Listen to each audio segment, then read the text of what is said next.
Hi friends, welcome to my channel. Andhra Pradesh రాష్ట్ర వ్యాప్తంగా ఉన్నటువంటి రైతులకు ప్రభుత్వం నుంచి అదిరిపోయే శోత రావడం జరిగిందండి.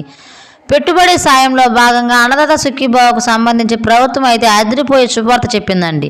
అలాగే ఈ యొక్క పథకానికి సంబంధించి బడ్జెట్లో అమౌంట్ కేటాయించడం జరిగింది. సో ఈ యొక్క అన్నదాత సుఖీభావకు సంబంధించి పూర్తి వివరాలు వీడియోలోకి వెళ్ళి తెలుసుకుందాం. పూర్తిగా వివరాలు మీకు ఎక్స్ప్లెయిన్ చేస్తాను కాబట్టి వీడియో పూర్తిగా చూడండి. చిన్న లైక్ చేయండి ఫ్రెండ్స్, మీ ఫ్యామిలీకి షేర్ చేయండి. అలాగే మన వీడియోని ఫస్ట్ టైం చూస్తున్నట్లయితే సబ్స్క్రైబ్ చేసుకోండి. పక్కనే ఉన్న బెల్ ఐకాన్ని ఆన్లో పెట్టుకోవడం వల్ల నేను చేసే ప్రతి వీడియో మీకు నోటిఫికేషన్లో వస్తుంది. వివరాల్లోకైతే వెళ్దాం. ఆంధ్రప్రదేశ్ ప్రభుత్వం బడ్జెట్ని అసెంబ్లీలో ప్రవేశపెట్టింది. ముందుగా సాధారణ, ఆ తర్వాత వ్యవసాయ బడ్జెట్ని అసెంబ్లీ ముందు ప్రతిపాదించారు. 2.9.4 లక్షల కోట్ల బడ్జెట్ని ప్రతిపాదిస్తూ కీలక నిర్ణయాలు ప్రాధాన్యత ఇస్తూ కేటాయింపులు చేశారు.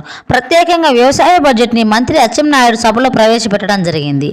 43,402 కోట్లను వ్యవసాయ బడ్జెట్ని సభలో ప్రతిపాదిస్తూ రైతులు ఎదురు చూస్తున్న అన్నదాత సుఖీభవ పథకంపై స్పష్టత అయితే ఇవ్వడం జరిగింది. తమ ప్రభుత్వం వ్యవసాయం రైతులకు ఇచ్చే ప్రాధాన్యతను వివరించారు.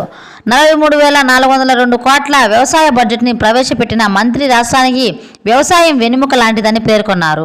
ఇందులో రాయితీ విత్తనాలకు సంబంధించి 2,040 కోట్ల రూపాయలు ప్రతిపాదించారు.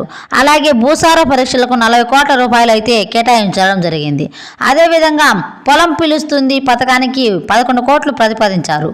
ప్రకృతి వ్యవసాయానికి 4,023 కోట్ల రూపాయలు, డిజిటల్ వ్యవసాయానికి 43 కోట్ల రూపాయలు, వ్యవసాయ కుత్రీకరణకు 188 కోట్ల రూపాయలు, అలాగే రైతులకు సంబంధించి వడ్డీ లేని రుణాలు 628 కోట్ల రూపాయలు, ఫైనల్గా అన్నదాత సుఖీభవకు ఏకంగా 4,500 కోట్ల రూపాయలు అయితే ప్రభుత్వంకు కేటాయించడం జరిగింది.